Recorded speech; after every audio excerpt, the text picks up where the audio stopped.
তো আমার আত্মার মানুষ আমার ছোট ভাই মহিদুর রহমান 500 টাকা আমার পরিকল্পনা রাখাতে কোনো সমস্যা নাই আরো 5,000 লাগলেও দিব। তবে এই আনন্দ ভিত্তি জানি আমরা সবাই থাকতে পারি। আসসালামু আলাইকুম বন্ধুরা, আজ আমাদের নৌকা ভ্রমণ শুরু হচ্ছে মানিকগঞ্জ হরিরামপুর পদ্মার পাড় থেকে। এই হচ্ছে আমাদের আজকের ভ্রমণ সঙ্গী ট্রলার। দেখুন, এটার ভিতরে বসার জন্য দুই পাশে বেঞ্চ ও মাঝখানে পাটি বিছিয়ে অনেক লোক বসা যাবে।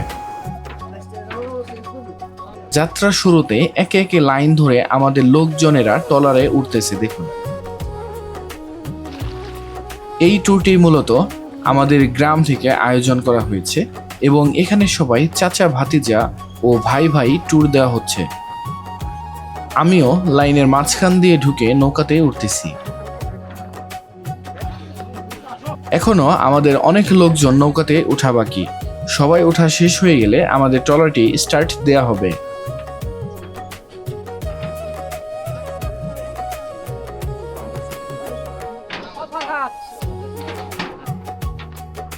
বন্ধুরা, সময় মতো আমাদের লোকজন ট্রলারে উঠে পড়েছে। এখন আমাদের এই ট্রলারটি হরিরামপুর ঘাট থেকে ছেড়ে দেওয়া হবে। দেখুন, আমাদের নৌকাটি এখন ছেড়ে দেওয়া হচ্ছে। ছেলেটি নৌকার মাথাটি নদীর দিকে দেওয়ার জন্য ধাক্কা দিচ্ছে।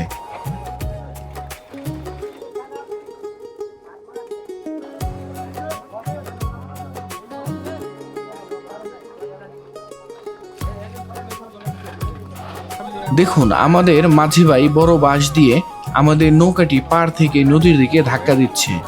এরপরই আমাদের ট্রলারটি স্টার্ট দেওয়া হবে।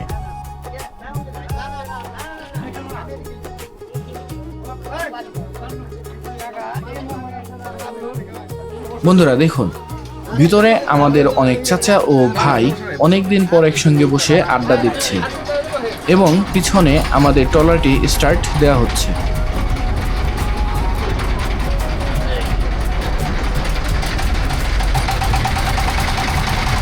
এখন আমরা এই হরিরামপুর নৌকা ঘাট থেকে ছেড়ে চলে যাচ্ছি বাহাদুরপুর চরের দিকে। আমরা সেখানে দেখার চেষ্টা করব সেখানকার জনপদ, লোকালয় ও চরের বাজার কেমন। আজকের ওয়েদারটা অনেক সুন্দর। তো বন্ধুরা, আপনারাও দেখার জন্য আমাদের সাথেই থাকুন। অনেকদিন পর গ্রামের সকল ভাই ব্রাদার্স একসাথে নৌকা ভ্রমণে যাচ্ছি। অনেক আনন্দিত দেখাচ্ছে সবাইকে।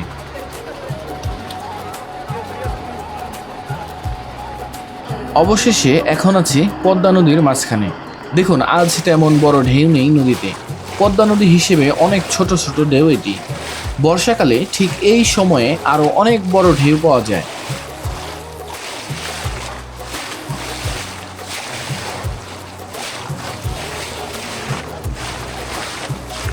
বন্ধুরা, ভয়াবহ পদ্মা নদীর মাঝখান পার হয়ে এবার একটি পাড় ধরে আমরা এখন এগোচ্ছি বাহাদুরপুর চরের দিকে।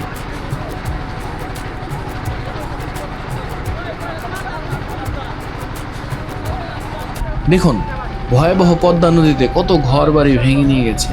বন্ধুরা, এই যে পাড়গুলো আপনারা দেখতে পারতেছেন, কত উঁচু উঁচু পাড়। এই জায়গাতেই ছিল কত মানুষের বাসস্থান। আজ নদী ভাঙনে অনেকেই নিঃস্ব। আবার এই নদীকে ঘিরেই আবার কত মানুষের কত স্বপ্ন।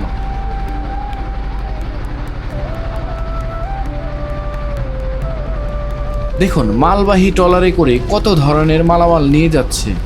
এই চর এলাকা থেকে অনেক মালামাল ঘোড়ার গাড়ি করে এই পারে এনে সেগুলো ট্রলারে করে বড় বড় হাটে নিয়ে বিক্রি করা হয়।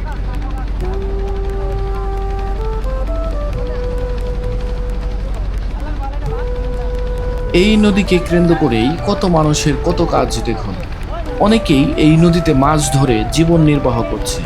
আবার অনেকেই স্বাভাবিক জীবনযাপনের জন্য অনেকভাবেই এই নদীকে ব্যবহার করছে।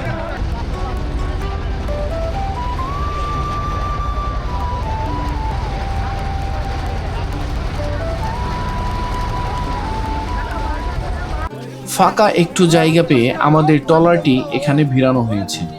জায়গাটি দেখতে অনেক সুন্দর। বন্ধুরা, এই জায়গায় দেখতে পারতেছেন অনেক গরু চড়ানো আছে, কিন্তু মাঠে কোনো লোকজন নেই।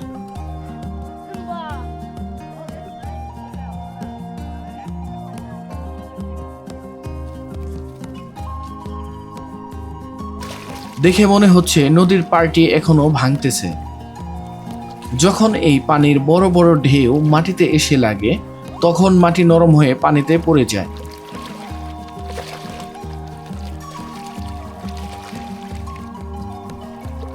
বন্ধুরা, এই জায়গাটির একটু ভিতরেই ছিল সেই চরটি, আর এখানে যে বাজারটি ছিল সেটি এখানে আর নেই, সেটি এই পদ্মা নদীর বুকে মিশে গেছে। তাই আমরা এখান থেকে রওনা হব আরিচা ফেরিঘাটের দিকে।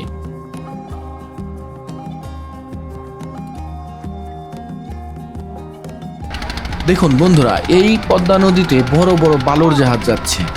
এই বল গেটগুলো একের পর এক লাইন ধরে বয়ে চলছে। দেখুন, হয়তো ক্যামেরাতে ভালো বোঝা যাচ্ছে না, কিন্তু অনেকগুলো ছুটে চলছে একের পর এক সাথে।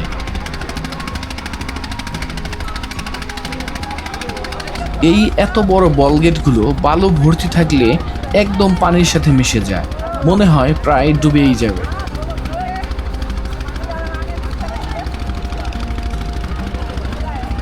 বন্ধুরা দেখুন, বালু ভর্তি জিও ব্যাগ পার দিয়ে ফেলে রাখা হয়েছে, যেন ঢেউ আর পানির স্রোতে পারগুলো ভেঙে না যায়।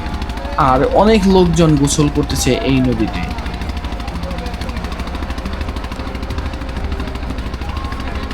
সুন্দর একটি জায়গা দেখে আমাদের ট্রলারটি ঘাট করা হয়।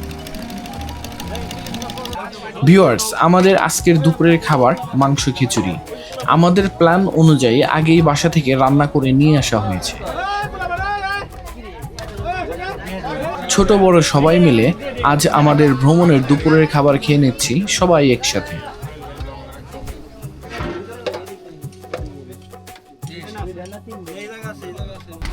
বন্ধুরা, খাবার শেষে আমাদের গন্তব্য এখন আরিচা ফেরিঘাট।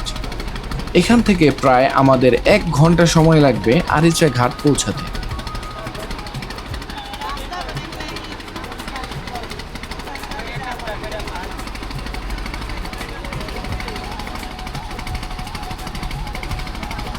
বন্ধুরা, দেখতে পাচ্ছি অনেক বড় একটি কলা বাগান।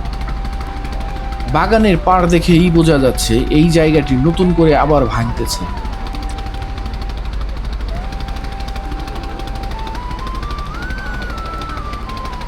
কোথাও কোথাও দেখা যাচ্ছে পদ্মা নদীর পাড় ঘিরেই মানুষের বসবাস। হয়তো তারা অনেক ভয়ে থাকে কখন যেন পদ্মায় মলিন হয়ে যায় তাদের ঘরবাড়িগুলো।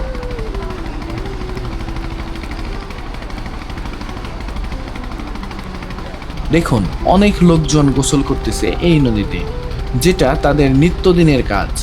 আবার এই নদীকে ঘিরেই কত লোকজনের আয়োজন। বর্ষাকালে এই মানুষগুলো মাছ ধরে বিক্রি করা আর নিজেদের জীবন নির্বাহ করাই প্রধান কাজ হয়ে পড়ে।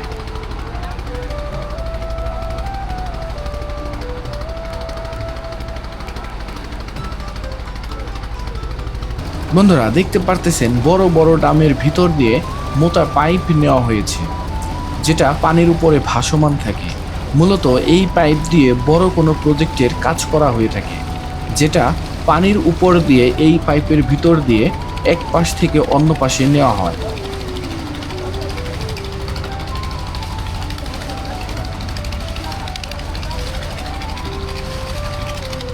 দেখতে দেখতে আমরা চলে এসেছি আরিচা ফেরিঘাটে। দেখুন, ছোট বড় অনেক ধরনের ফেরি এখানে নোঙর করে রাখা হয়েছে। আবার দেখা যাচ্ছে অনেক ফেরিতে অনেক লোক মাছ ধরতেছে বড়শি দিয়ে।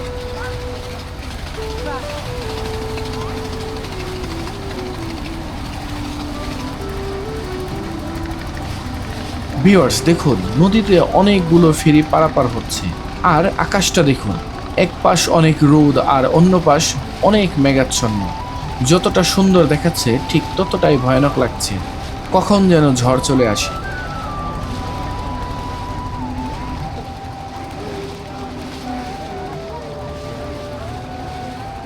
বন্ধুরা, ঠিক এই পদ্মার পাড়েই পাওয়া গেছে এই বিশাল ফুটবল খেলার মাঠ।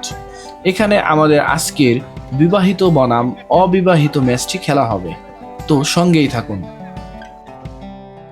এখানে আমরা আসছি আমাদের পালোরা গ্রাম থেকে, মোল্লাবাড়ির ভ্রাতৃত্ব বন্ধন।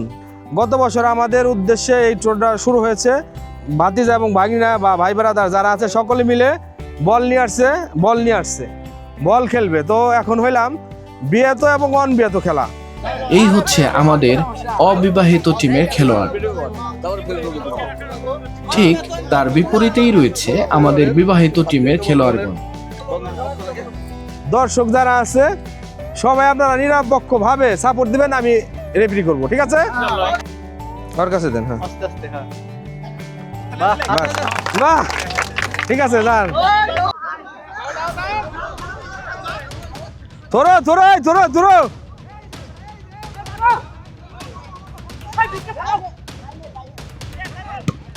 চলছে মোল্লা পরিবারের ভ্রাতৃত্ব বন্ধন উপলক্ষে ফুটবল খেলা। গোল!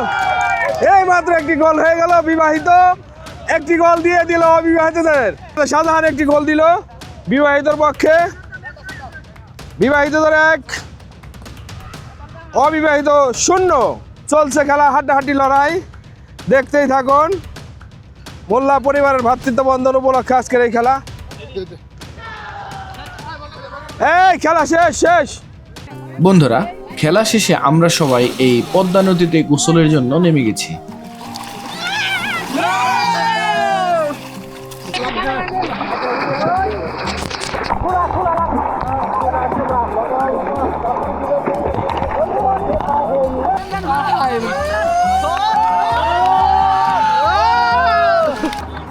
ভিউয়ার্স, ফেরার পথে খুবই ভাইরাল একটি প্লেস পড়ে, সেটা হলো কুশিয়ারচর।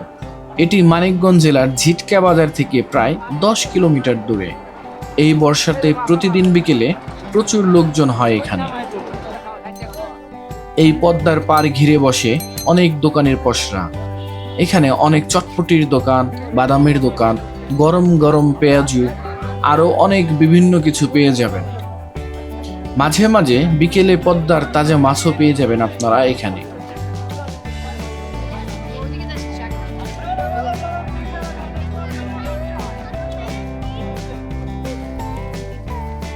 এখানে একটি ভাসমান রেস্টুরেন্টও পেয়ে যাবেন। এটার ভিতরে প্রবেশের পর খুবই ভালো লাগবে। এখানে বসলে আপনার মনে হবে আপনি এই নদীর উপরে ভাসতেছেন।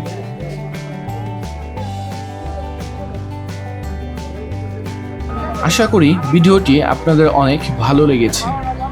ভিডিওটি ফেসবুক থেকে দেখে থাকলে ফলো করবেন, আর ইউটিউব থেকে দেখে থাকলে সাবস্ক্রাইব করবেন। সবাই ভালো থাকবেন, সুস্থ থাকবেন। আল্লাহ হাফেজ।